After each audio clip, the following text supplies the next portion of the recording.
afternoon, ladies and gentlemen. 포와 한국 교육의 과제에 대해서 기조 연설을 하게 돼서 영광으로 생각합니다. It's a great honor for me to 교육의 방해에 대해서 participate in the keynote session of this great forum of 2021 International Education Forum. I would like to take this opportunity to extend my appreciation to Her Excellency Deputy Prime Minister and Minister of Education Yoo Eun-hye, President Lee Young-bok of National Research Foundation of Korea, President Choi Kyo-jin of National Council of Governors of Education, and Secretary General Han Kyung-gu of Korean National Commission for UNESCO. Ladies and gentlemen who are joining us both online and offline. First of all, I would like to extend my congratulations on the opening of 2021 International Education Forum, Korea's SDG for implementation and education recovery. And thank for inviting me to this important event. SDG 4 is ensuring inclusive and equitable quality education and promoting lifelong learning opportunities for all. It is about providing inclusive, equitable, and quality education for all men and women. Looking at the educational crisis brought about by the COVID-19 pandemic, we confirm once again that these goals are valid. But now, 20 years of education gains achieved by the global community have been jeopardized by COVID-19. In 2020, about 101 million in grades 1 through 8 fell below minimum reading proficiency levels, and the number stands for 9% of children in the world. You can see just how serious the impact of COVID-19 is. In order to achieve the original SDG target by 2030, we need to redouble our efforts and exertions. Korea has now become a developed country in name and reality. Korea was invited to the G7 meeting in June of this year, as in last year, and President Moon Jae-in participated in the meeting. And in July, the United Nations Conference on Trade and Development raised Korea's status from a developing country to a developed country. In line with this economic power, Korea has made remarkable achievements in the fields of culture, sports, and education. In particular, in the fields of education, Korea continues to move closer to the goal of inclusive and equitable quality education. And I would like to salute the efforts of our educators. For example, the public education expenditure as a percentage of GDP in 2018 was higher than the OECD average. Korea also has very good grades in terms of access and participation in education and output and performance of educational institutions. Korea's enrollment rate for children aged 3 to 5 surpassed the OECD average by a large gap in 2018. The completion rate of higher education among young people between 25 and 34 years old is also 69.8%, the second highest among OECD countries. However, there still is a lot of work to do for our education and community regarding SDG 4. I would like to say a few things about this today. While I was serving as the Secretary General of the UN for 10 years, I spent a lot of time and efforts in promoting the global education system. That's why I want to say a few things about the education today. Actually, we have a lot of tasks ahead of us. The first is to educate global citizenship. Just because Korea has externally reached the level of a developed country, there is no guarantee that our level of consciousness has also reached that of an advanced country.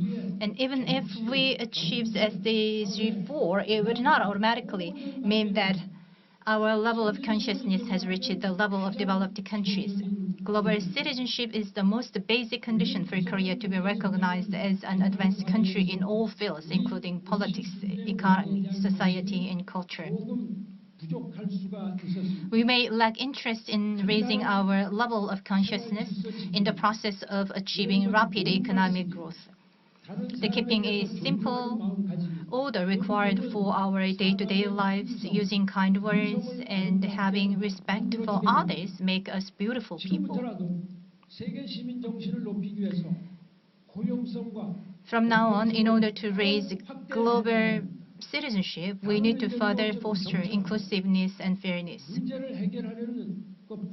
It requires an inclusive, tolerant attitude and empathy to listen to others and to solve problems together.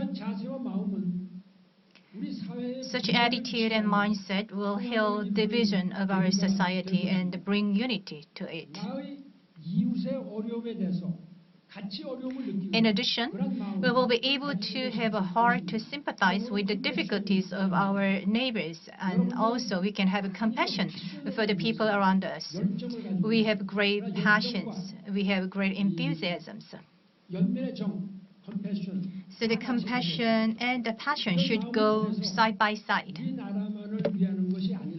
We also need to have an attitude to develop together while understanding and sympathizing with countries that are in a more difficult situation than ours, going beyond serving only for our country.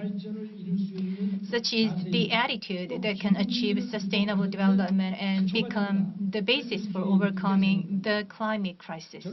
That's what I firmly believe.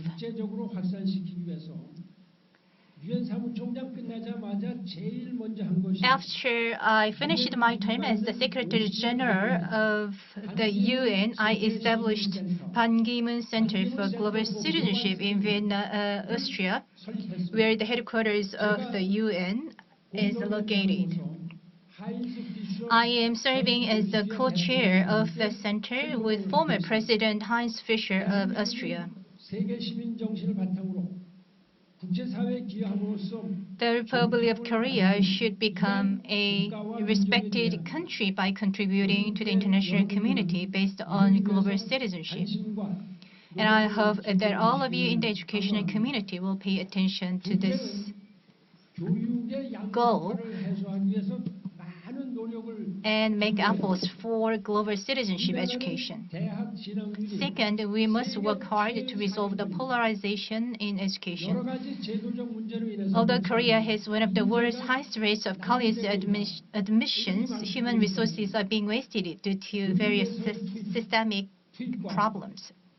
Korea takes the fourth place in terms of its rate of college admissions. However, the input and output in education do not match, resulting in an excess of education. On the other hand, the polarization in education has deepened, creating a vicious cycle in which the gap between the rich and the poor leads to the education gap, and the education gap further deepens the gap between the rich and the poor.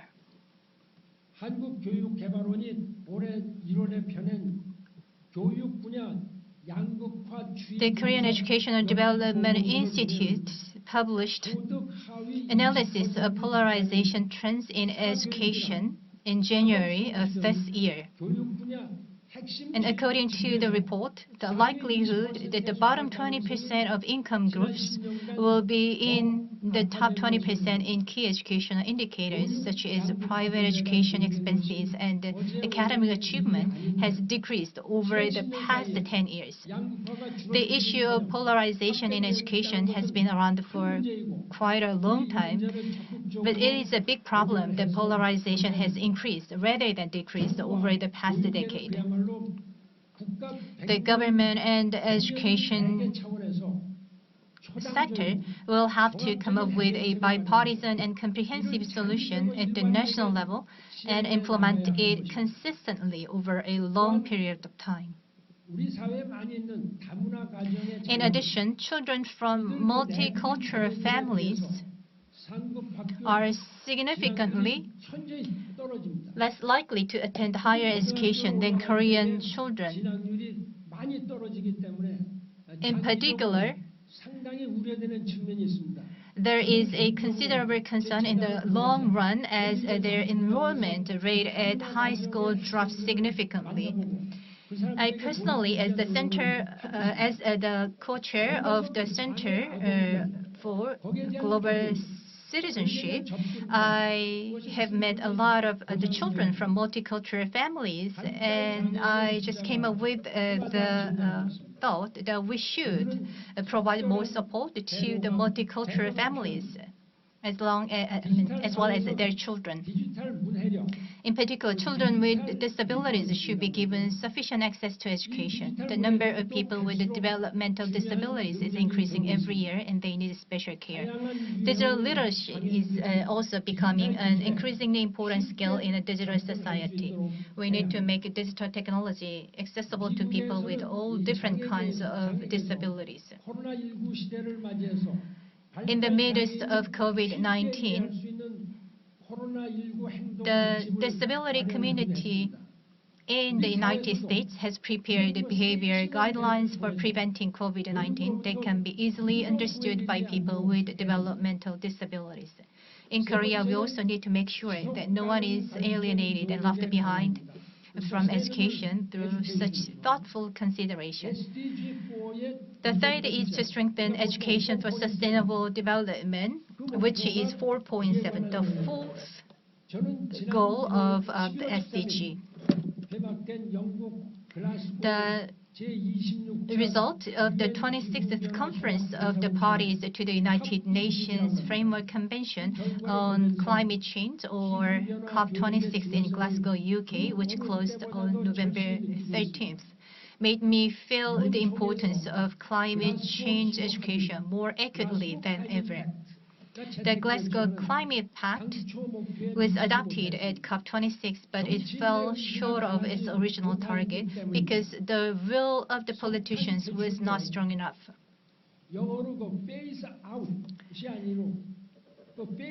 And also, a backward agreement was adopted for the phase out of coal. I just call it phase down of coal rather than phase out of coal.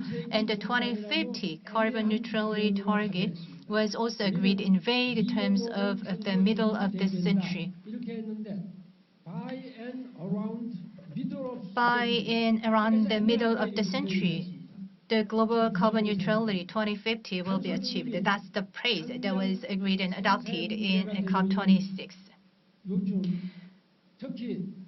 The carbon neutrality is an urgent matter of life and death, particularly for the small island countries such as Fiji in Oceania and Bermuda in the Atlantic,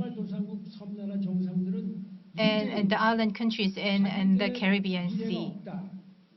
And the leaders of those island countries summed up the outcome of COP26 with the word disappointment. Since the Industrial Revolution, mankind has achieved remarkable economic growth and technological progress. However, over the process, the indiscriminate use of fossil fuels emitted an amount of carbon that nature could not handle. And carbon accumulated in the atmosphere, and once it is accumulated in the atmosphere, it doesn't go away for 200 years, and that causes global warming and climate change. 환경이 And due 파괴되고 to the accumulated carbon, the environment, the home of both humans and animals and plants, has been destroyed. 생각하게 되는 이런 위협 As a result, 현상이 일어나고 있습니다. there are many phenomena that seriously threaten human life and the possibility of sustainable development. The most recent phenomenon is COVID-19, and it also is a result of environmental destruction and climate change. Climate change is also causing numerous extreme weather events. 벨기에를 강타한 The torrential rains and floods that hit Germany and Belgium, which are two 독일의 대홍수는 of the most the affluent countries in Europe, 심지어 as well as the wildfires in Australia and the United States, were of unprecedented magnitude. 이 지구상에 There are 모든 even 종, species, apocalyptic predictions made by scientists that the sixth mass extinction will occur within the next 100 years, causing the extinction of more than 70% of all species on Earth. Do you know when the 그때 우리가 흔히 영화에 보는 fifth the mass extinction happened on Earth? It was 65 million years ago, and actually the mass extinction made various species like dinosaurs disappear from the surface of the Earth. And the prediction is that the sixth mass extinction will occur within the next 100 years. As such, the climate crisis is rapidly approaching the point of catastrophe, and fundamentally, it threatens the survival of mankind. So during my 10-year tenure as UN Secretary General, I put the most efforts into sustainable development, especially in response to climate change. As a result, the Sustainable Development Goals were passed by the United Nations in September 2015, participated by then President of Korea, Park Geun-hye, and the Pope, Francis. And the Climate Change Convention was signed in Paris, France in December of the same year. The Paris Agreement recommends that the temperature rise after the industrial era should be below 2 degrees Celsius or lower, and if possible, 1.5 degrees Celsius or lower. However, according to the result of COP26 in Glasgow,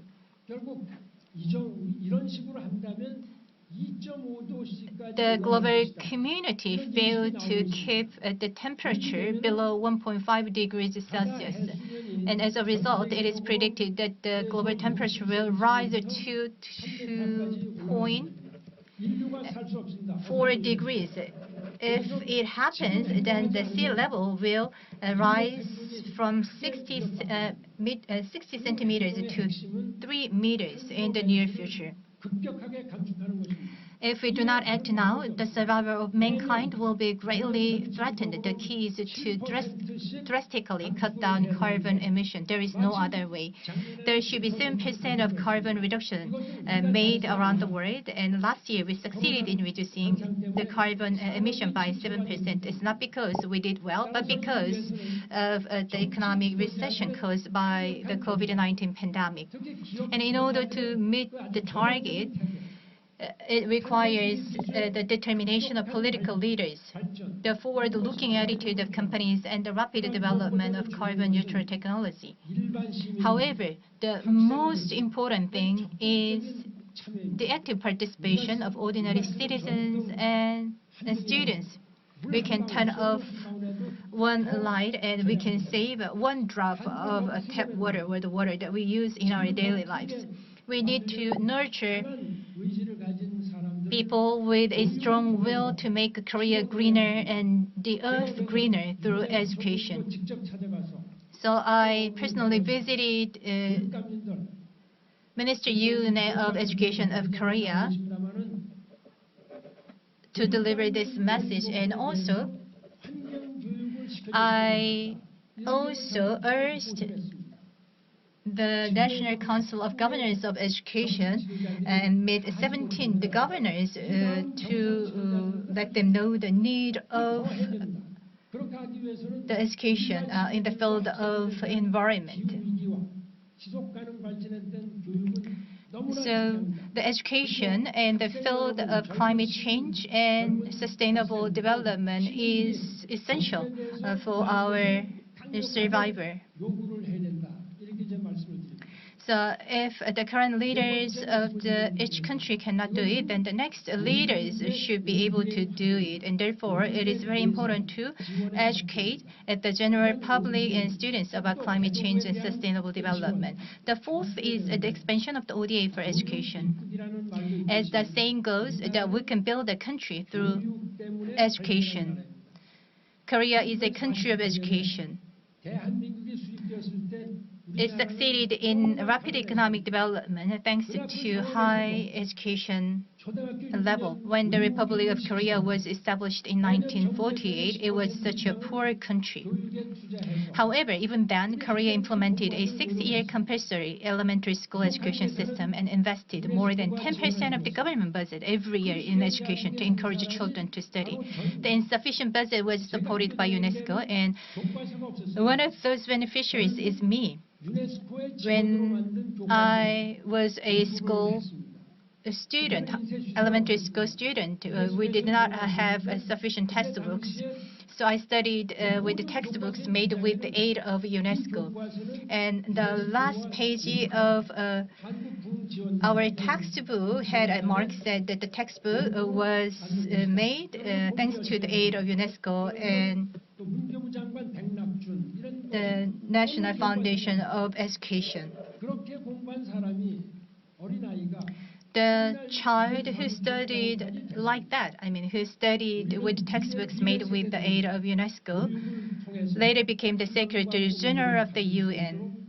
We must educate future generations so that they can have hopes and dreams. And now it's time for Korea to return the help it received from the international community in the past. It also is a demonstration of the global citizenship of tolerance, consideration, and empathy. However, Korea's contribution to the international community is not meeting the expectations of the global community. A representative indicator of a country's international contribution is its contribution to the United Nations. When the Millennium Development Plans or the goals were launched in 2000, OECD countries, a group of advanced countries, resolved to gradually increase their contribution from 2001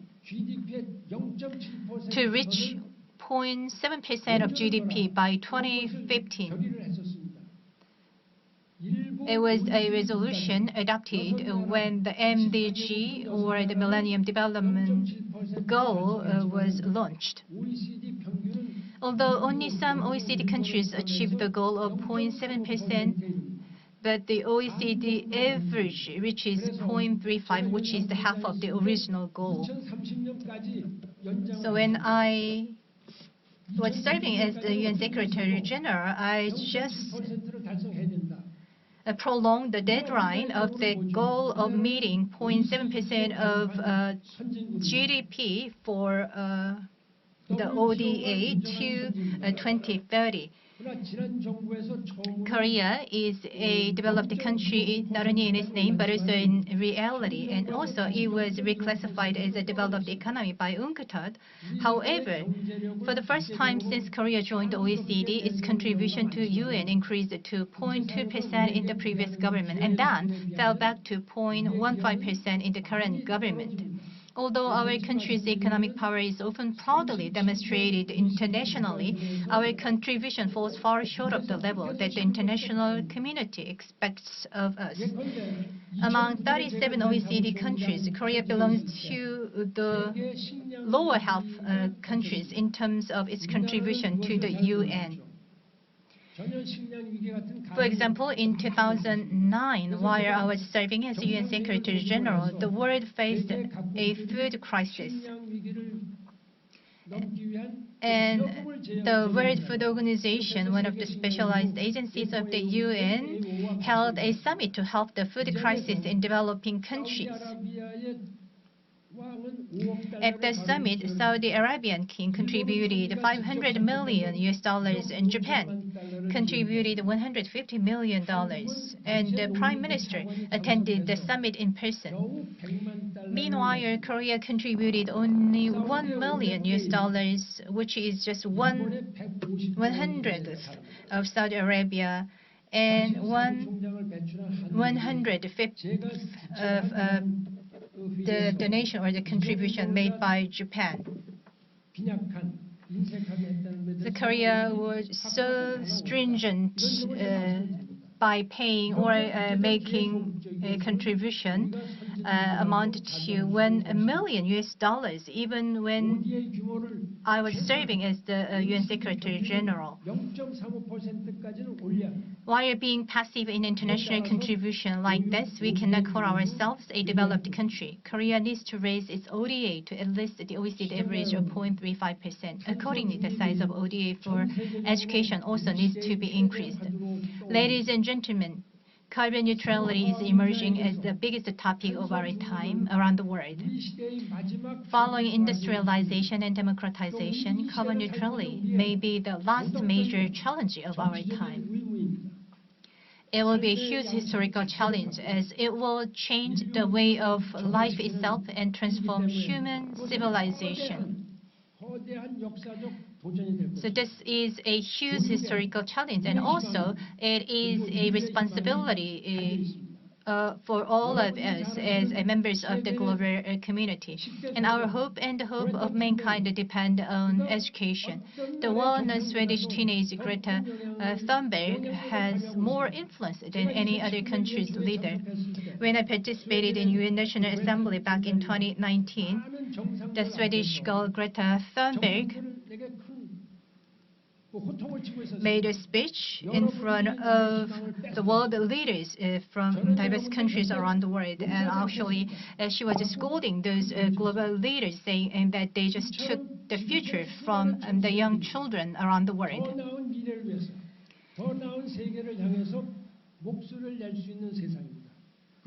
Actually, we are living in the era in which thousands of young people around the world can raise their voices toward a better world, and that just is the power of education. We look forward to your attention and efforts so that Korea, an educational powerhouse, can contribute to a better future and the world. And those who are engaging themselves in the education sector and watching this video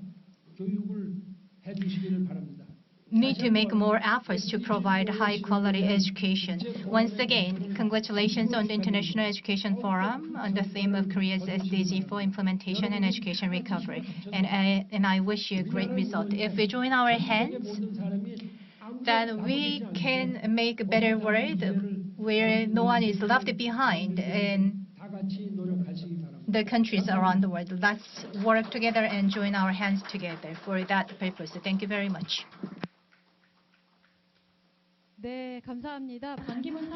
Thank you very much. It's UN Secretary General Ban Ki-moon. He has highlighted once again the importance of SDG 4. Next, we would like to invite the Director of the UNESCO office in Bangkok, Shigeru AOYAGI, who will be joining us online. I think we are ready to meet the Director.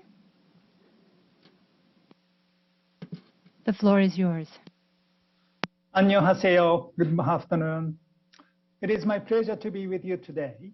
I'd like to take this opportunity to thank the Ministry of Education of the Republic of Korea for hosting, and the Korean National Commission for UNESCO and the National Research Foundation of Korea for jointly organizing this timely and highly relevant forum to provide a platform for us to share and discuss efforts recently made to achieve SDG 4 by 2030, and most importantly, on education recovery from and during COVID-19 outbreaks. Next slide, please. I have 4 major points in my 20 minutes presentation. The first 3, I will share the impact of COVID-19 on education in Asia and the Pacific. Secondly, we will see current challenges and opportunities for SDG 4 in the region. Thirdly, we will reflect on the importance of international cooperation for the post-COVID-19 education recovery. And lastly, I will look into the contributions and the future role of the Republic of Korea in education globally. Next, please.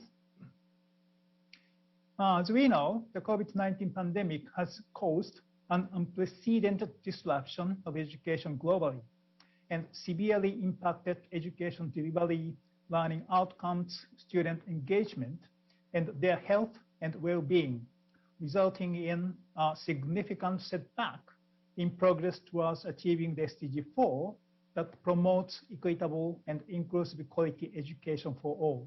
Next, please. Countries in Asia and the Pacific were among the very first to be impacted by COVID-19, which quickly disrupted access to education for 760 million children by the early peak of the pandemic in 2020.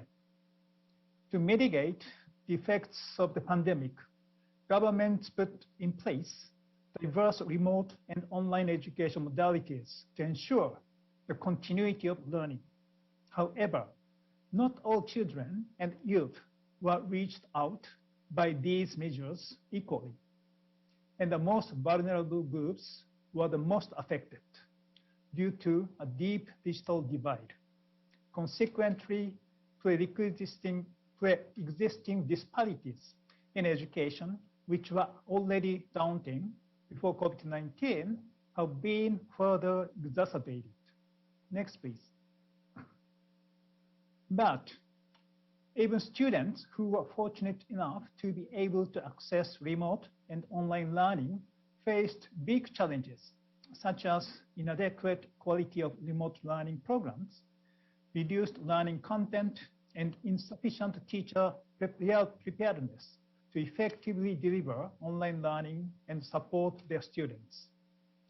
While online learning holds great promises, Asia-Pacific countries faced significant challenges in developing, planning, and implementing remote learning effectively, not least due to the sudden onset of the pandemic and the subsequent lengths of school closures. Consequently, it is widely expected that learning loss will be extensive, and there is a great risk that millions of learners will never return to school, which compromises the future of many children and adolescents. Next, please. A recent UNESCO Institute for Statistics report estimates the dropout to approach 4% in the region, where even before COVID-19, 128 million children and young people were already out of school. At this juncture, the greatest number of learners at risk reside in South and West Asia. Beyond the challenges of learning loss and the risk of dropouts with long-term effects on the future of an entire generation, the extended school closure has also had a significant impact on the health and psychosocial well-being of students. We will only be able to determine the full implications of this impact in times to come. Next, please. Overall, while the situation is very diverse between and within countries of the region, the pandemic has exposed important weaknesses in terms of quality and relevance of education, and overall fragility of current education systems. In terms of the immediate future, the impact of the pandemic has notably halted the progress made towards achieving SDG 4, Education 2030 in the region. If I may quote the guiding principle of every optimist, never waste a good crisis. In fact, the pandemic crisis of our times has instructively demonstrated to educators throughout the region the urgent need for all of us to reimagine, innovate, and transform education systems so that they become more equitable, more inclusive, more relevant, more responsive, and more resilient. In this optimistic view, the COVID-19 pandemic has also been a timely wake-up call for urgent action. In fact, that wake-up call has the potential to be a positive game changer for all children in the region, no less for a widespread acceleration towards our achieving SDG 4. UNESCO's recent flagship publication, Reimagining Our Futures Together, a new social contract for education, calls for a major transformation in education to enhance our capacity to act together for a more sustainable future.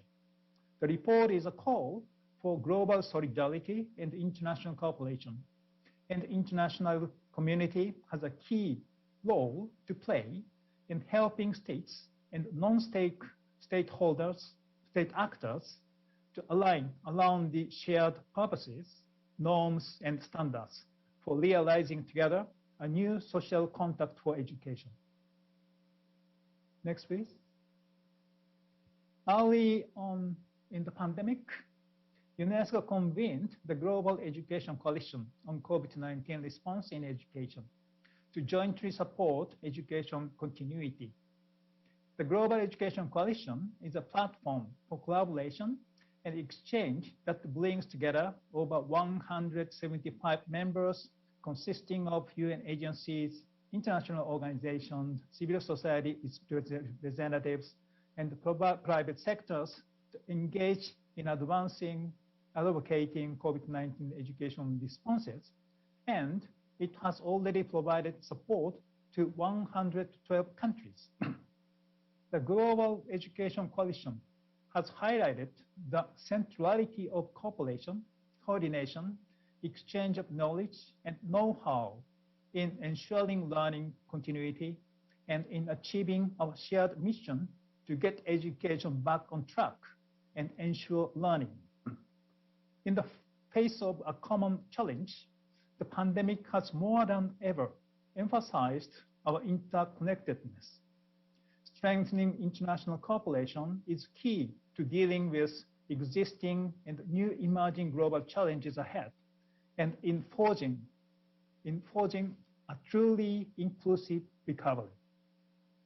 Next, please. We must support multilateral efforts to speed up post-COVID education recovery, and the international community must come together to take action on the following. 1, ensure learning continuity and learning loss recovery. 2, protect public education financing and increase ODA. 3, prioritize and support the teaching profession. 4, remove barriers to connectivity and scale up digital learning solutions. Allow me to comment on the importance of ensuring the health and well-being of learners, much of which has been already compromised by the pandemic. We have seen very real and potential harms that extended school closures have on learners' education, health, and general well-being. Such harms are being especially felt by the most vulnerable students.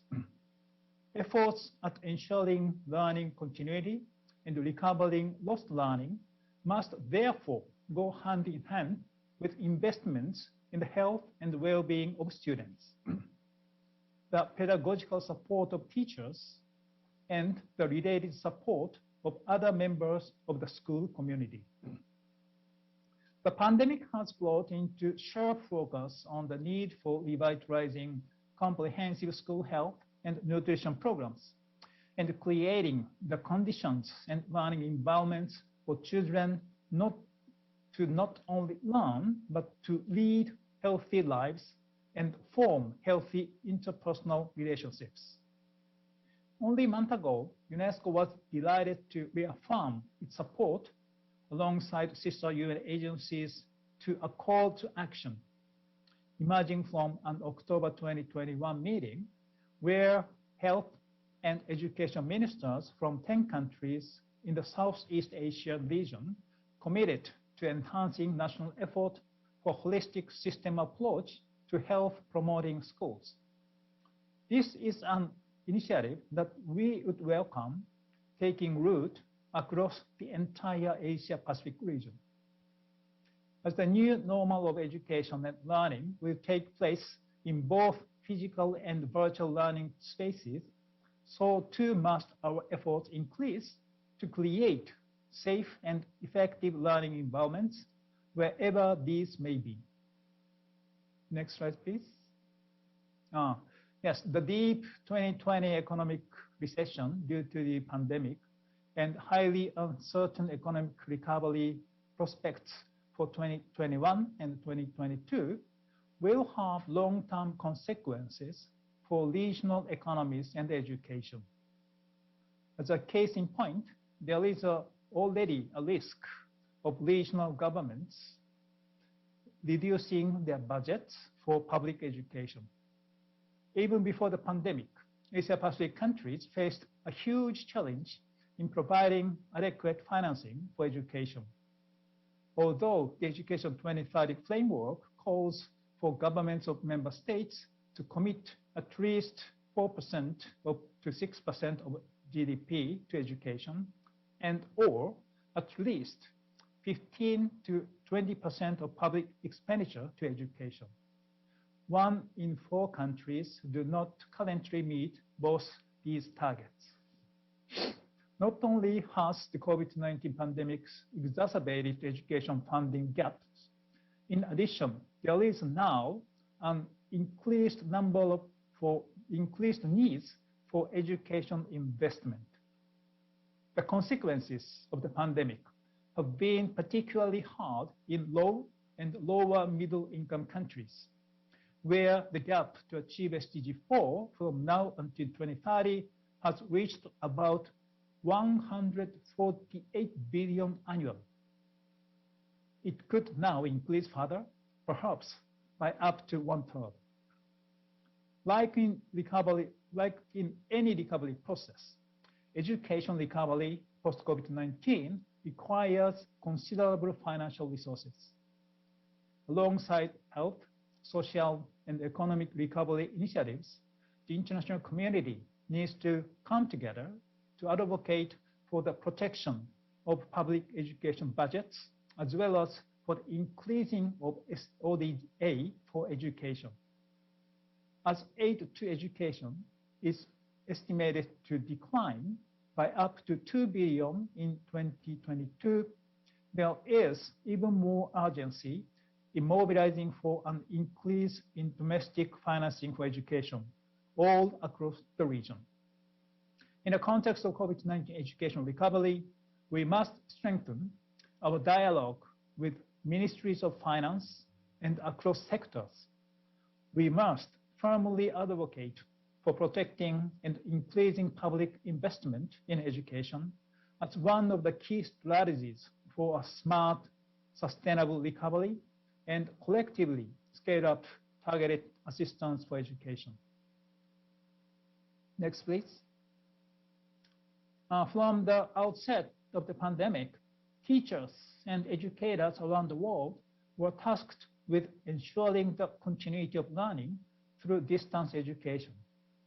This sudden shift caught many teachers unprepared, even in contexts with adequate digital infrastructures where some were lacking the skills needed to facilitate equal-quality distance learning. The experience of the pandemic once again underscores the pivotal and supportive role of teachers, as well as draws our attention to the many additional roles they are expected to play, and for which they are often neither prepared nor appropriately recognized. Therefore, one of the key actions for education recovery and the transformation of governments and the development partners alike must focus on teacher training, professionalization, and adequate support and recognition. international cooperation can play a key role in ensuring that countries have a well-prepared, motivated, qualified, and empowered teaching workforce. Next, please. Distance and digital learning has been crucial to ensuring the continuity of learning during the pandemic. The potential of distance education and digital solutions for increasing the quality of learning has been demonstrated. However, more work is required if we are to fully harness this potential. At the same time, the provision of inclusive quality distance and online education for all has proven to be challenging, and distance learning cannot simply replace in-person schooling. A key takeaway is that technology-enabled education must be strengthened and mainstreamed into education systems. Similarly, technologies must be leveraged to enhance teaching learning processes as a complement to in-person learning. The disruptions further brought by the pandemic have further exacerbated the digital divide and inequalities within and across the region. Together, we must proactively address the equity gaps that were further widened, as many learners lacked access to infrastructure and resources, and we must ensure that learning technologies will be applied towards reducing inequalities. More investment in digital infrastructure is needed in order to ensure connectivity for all. This goes hand in hand with the provision of devices, accessible digital platforms, and quality digital learning programs. Special efforts must be made to reach the most vulnerable. Most importantly, we must ensure that teachers are adequately trained and supported in the delivery of digital and hybrid programs. We must also not forget that low-tech and no-tech resources and approaches are equally important in providing many learners with quality education. Next, please.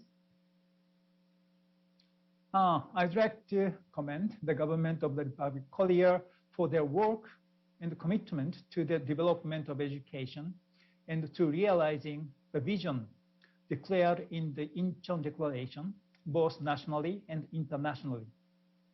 The Republic of Korea was one of the first countries in the region to be heavily impacted during the initial stages of the pandemic. And yet, the government was able to quickly flatten the curve through its coordinated response efforts. The government's multiple responses to the crisis by expanding public infrastructure, supporting teachers, capacity building, and revisiting online, revising online education systems to ensure access to and participation in learning, all the while safeguarding learners' and teachers' health, is especially commendable. It is hardly an exaggeration to say that the international community has a lot to learn from the Republic of Korea in regards to both its immediate education responses to the pandemic at national level and its notable ODA contribution to both bilateral and multilateral organizations. Next, please. In stepping up the Republic of Korea's role in education globally, we see a number of promising areas for cooperation in education that can be built upon. First, as an already important actor in South-South cooperation, the Republic of Korea can share good practices and foster policy dialogue and information exchanges on respective education development programs intended to narrow the gap in offline and online access. The Republic of Korea can also continue to showcase its exemplary work on global citizenship education, as rightly mentioned by our former Secretary General, Mr. Ban Ki-moon, and also digital Tibet and ICT in education, which have become crucial elements in building back better. In addition, the Republic of Korea is exemplary in prioritizing and protecting education financing during the pandemic. According to the Republic of Korea's 2022 budget proposal, education remains the second highest government expenditure. In this context, the Republic of Korea could lead as an example in investing in and supporting the post-pandemic education recovery as it moves towards an increasingly digital and green education system. Next, please. By the same token, the Republic of Korea can showcase its continued significant aid contribution to education, both in the region and globally, thus highlighting education's central role in both the overall recovery from the crisis and in ensuring long-term education development. Next one. It's going to be the last slide. In closing, I'd like to reiterate the critical importance of international cooperation and solidarity on this issue. This implies the mutual sustainment of a sense of shared responsibility and accountability, as well as improved coordination to generate common solutions to meet both regional and global challenges. Now more than ever, we all must place education at the forefront of our attention, and it must ultimately be our top priority. Together, I truly believe that we can transform our education systems to build back better and ensure that they are inclusive, equitable, and perpetually relevant. Thank you very much for your attention.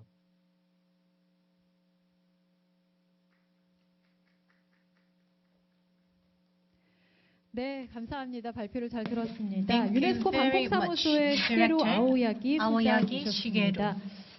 기조 세션의 마지막 순서로 The last 페르난도 speaker 레이머스 for our 하버드 keynote 대학교 session 코드 대산 is 국제교육 실천학 교수께서 Professor 코로나19 이후 Fernando SDG4 Reimers, 증진을 주제로 for the 발표를 foundation professor 해주시겠습니다. of the 지금 Harvard 한국과 미국의 Graduate School 시차로 of 인해서 Education, who will 영상으로 deliver a 송출이 되는 점 양해를 presentation on the theme 부탁드리고요. of advancing 영상 함께 SDG4 after 보시겠습니다. COVID-19.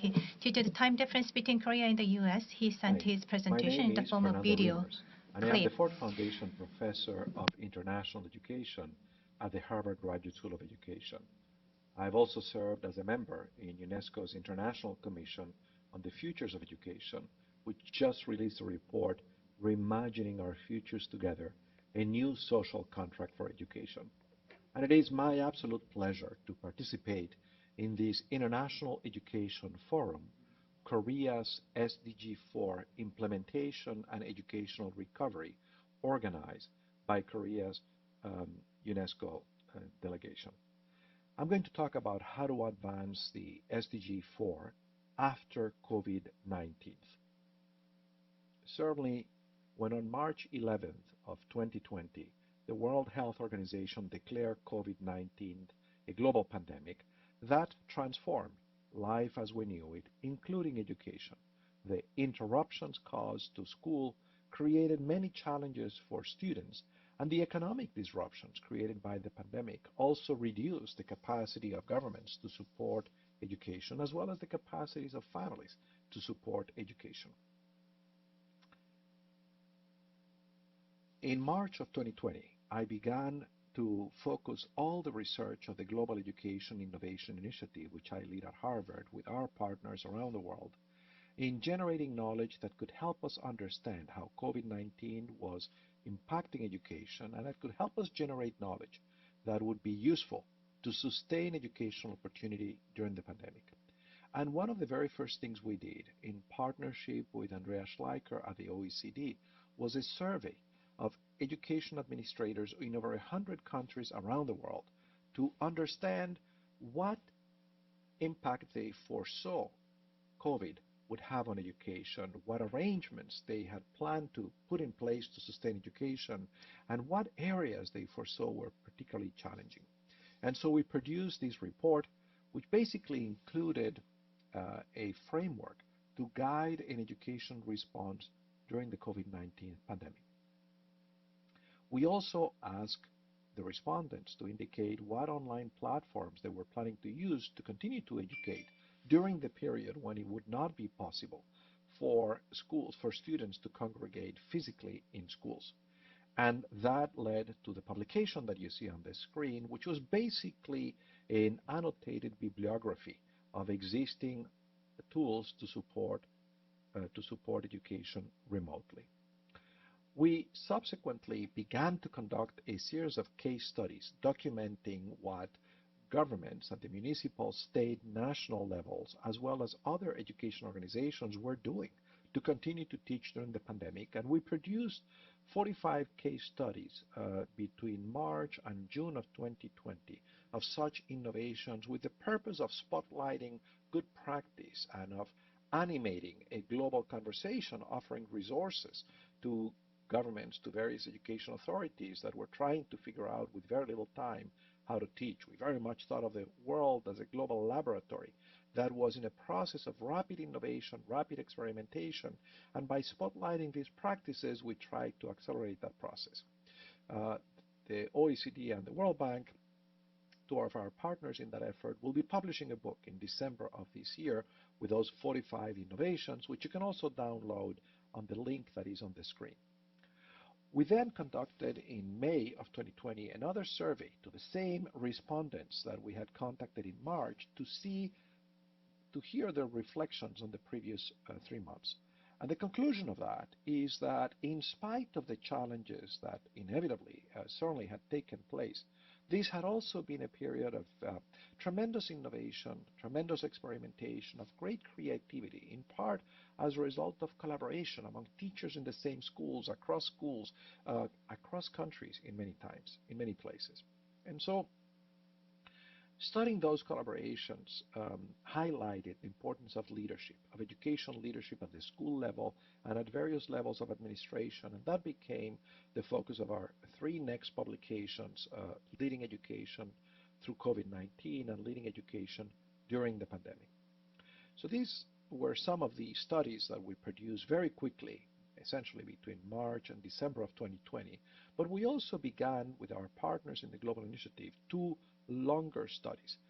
The first one was a study of the impact of COVID on education, as well as a study of the responses that governments in 13 different nations were providing to continue to educate during the pandemic.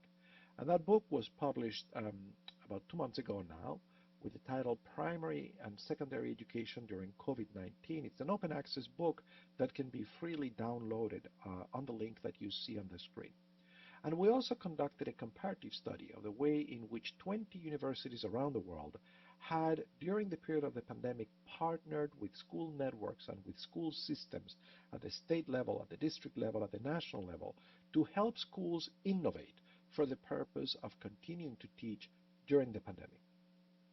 And these 2 books illustrate what is very much a mixed picture that happened in the pandemic. The pandemic was, yes, indeed, a global calamity educationally because of the ways in which many children were not adequately served by the arrangements that were put in place, because of the learning loss, because of the lost engagement with school, because of the dropouts for many children. And this was a pandemic that impacted different children very differently. Most impacted were vulnerable children, poor children, children in least developed nations, in nations that had weaker infrastructure, in nations that had less capacity to address the health impact of the pandemic. On the other hand, this was also a period of innovation. In this book on university and school collaborations during the pandemic, we show how not only the 20 universities that we studied in depth for this book, but in over 100 universities that responded to a survey that we administer, the pandemic was an opportunity for the university to reposition itself as an institution that could partner with schools as a way to respond to this very grave, very serious adaptive challenge. At the request of the International Academy of Education and of UNESCO, I synthesized some of this research with a framework designed to help education leaders build back better, to help education leaders respond to this pandemic and use this pandemic as an opportunity to, in effect, build an education renaissance. And this publication, which is available in 10 different languages, including in Korean, and which can be downloaded on the link available here, essentially says that inadequate response to the pandemic requires much more than trying to restore the conditions previous to the pandemic, and instead should do three things at the same time. Improve the effectiveness of the education strategies that have been put in place during this period of still response to the outbreak. Second, recover and rebuild the competencies that students were not able to develop during the previous 20 months, but also strengthen the resiliency of the education system to function during future outbreaks, and in fact, put in place advanced efforts to build back better, to build a renaissance. And to simultaneously address these three goals is going to require essentially three things. Assessing how things have changed as a result of the pandemic for students, for teachers, for the education system itself. Developing a strategy to teach during the outbreak or to recover from one. And then, very importantly, increase the capacity of schools, of teachers, of students, of families, and of the education system. And in this book, we provide detail on what each of these actions would mean. And this framework has been used by various educational organizations and governments in different places to develop an operational strategy to guide their response during the pandemic. So in terms of assessing changes in context, I propose that first thing to do is to assess what is the well-being of students, what is their readiness to learn, what kind of access and engagement do they have, what is the well-being and readiness of teachers and staff, what is the condition of different communities in terms of poverty, inequality, or how they have impacted health-wise by this pandemic? And what is the status of operation of the education system? In terms of developing a blended strategy, essentially this report makes the case that from now on, education systems should develop a blended strategy to teach in person and to teach online to students during a pandemic and during a time when there is no pandemic. And that strategy needs to be guided by a firm and very clear intentional commitment to supporting all learners.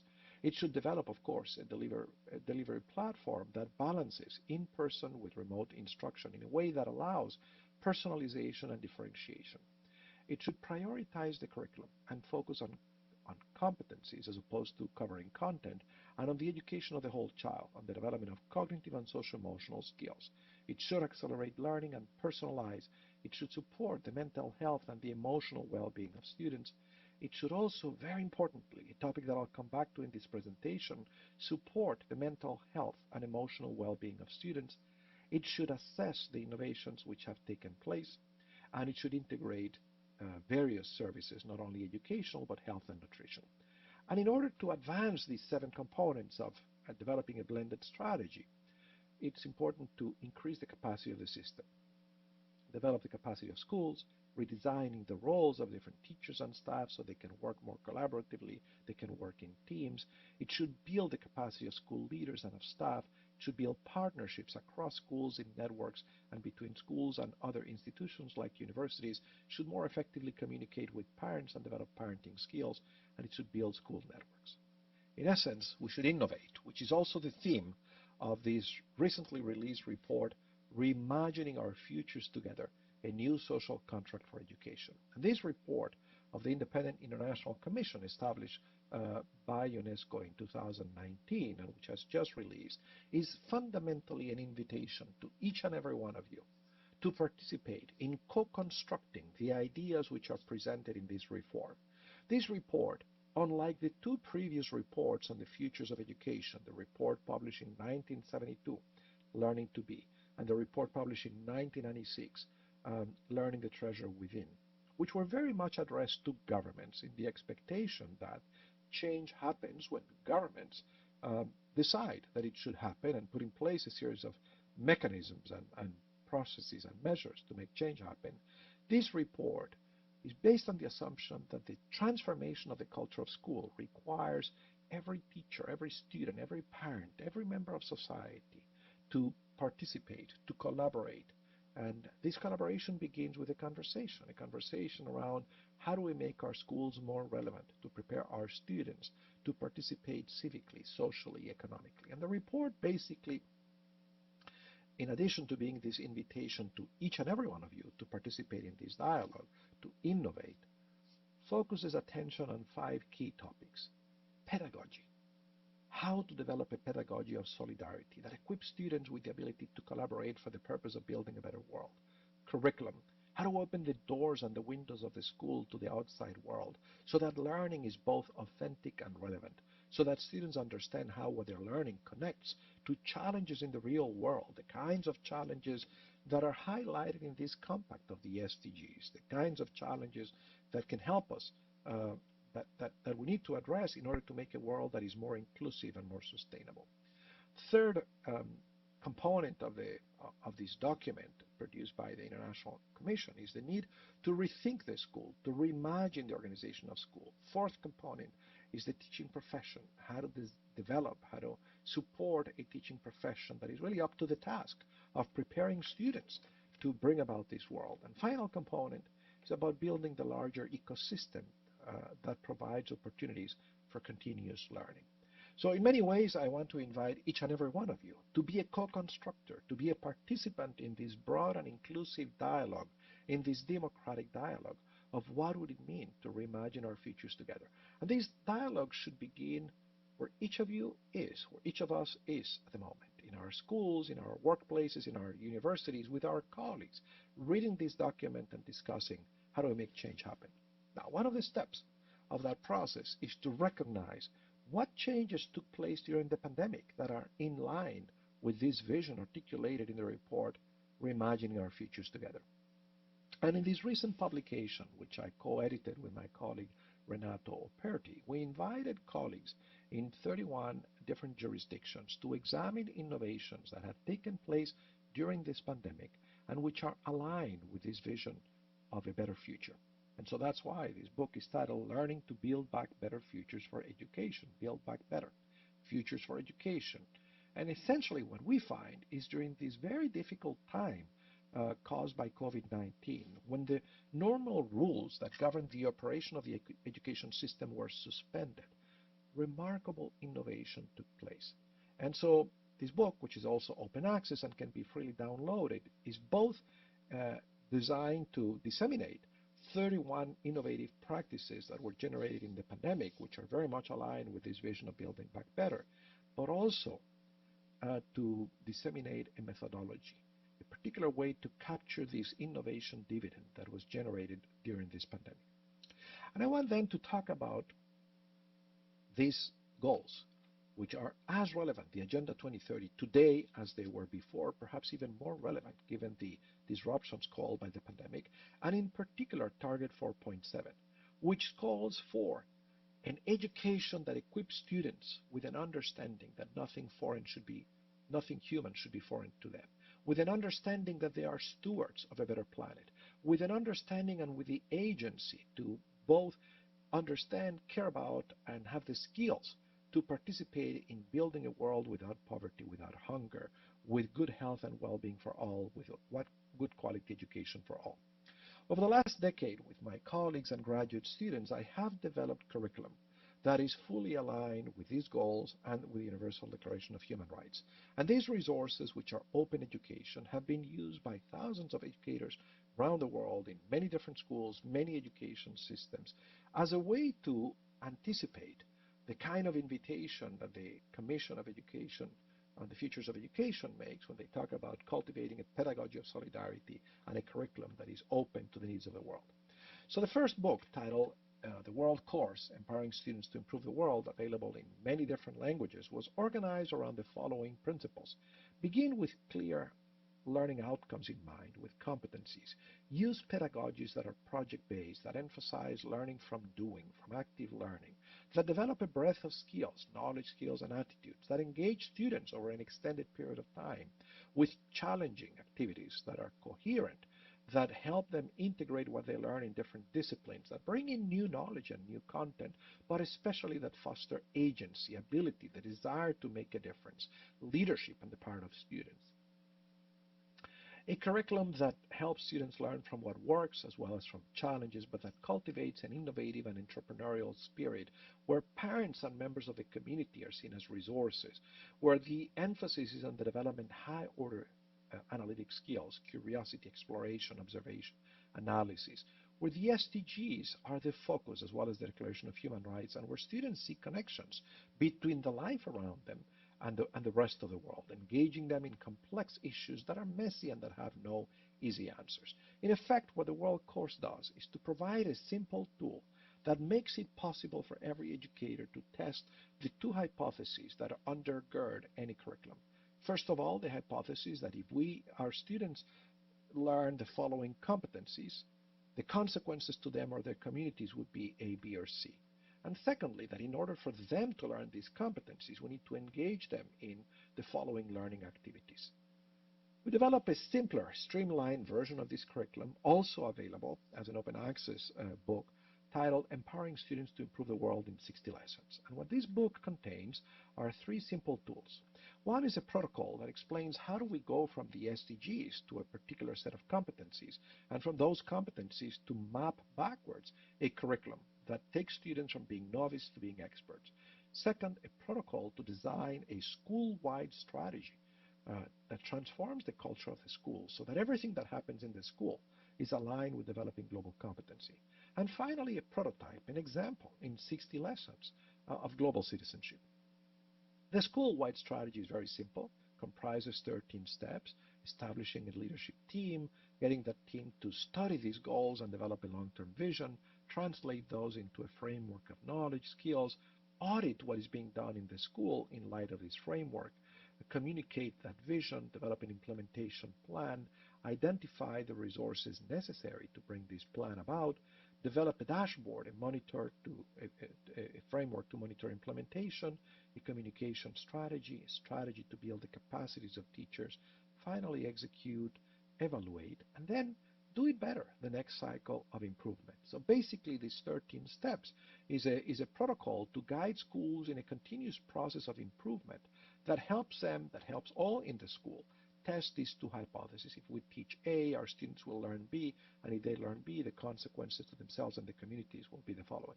But by making visible this language, by making visible this checklist, this protocol, we now make it possible for different schools to collaborate in a shared enterprise, in effect building an improvement network that allows every school to gain in 1 year of experience multiple years of experience.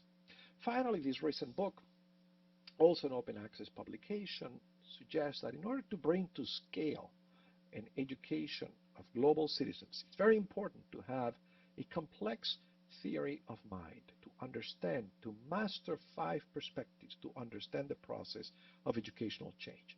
And those are a cultural, a psychological, professional, institutional, and political perspective.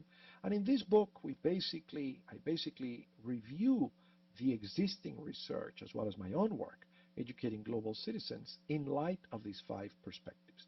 And so just very briefly, cultural perspective simply recognizes that educational institutions are embedded in larger institutions and in interactions with them, and that they need to be intentional in developing communication strategies and interactions that are productive and supportive. A psychological perspective is about taking stock and deploying existing current knowledge on the learning sciences for the purpose of designing effective curriculum. A professional perspective is about ensuring that everyone involved in this enterprise is deploying on the best knowledge to develop expertise. An institutional perspective is about aligning the various processes and structures that shape an education system so they all pull in the same direction and are coherently aligned. And a political perspective is about understanding the various interest groups that converge in education and making sure that there is enough support, that there is enough consensus in order to sustain change during an extended period. This recent publication is an analysis of national reforms that have transformed the goals of education to develop this breadth of skills that I'm describing, and can be downloaded freely in the link that you see on the slide.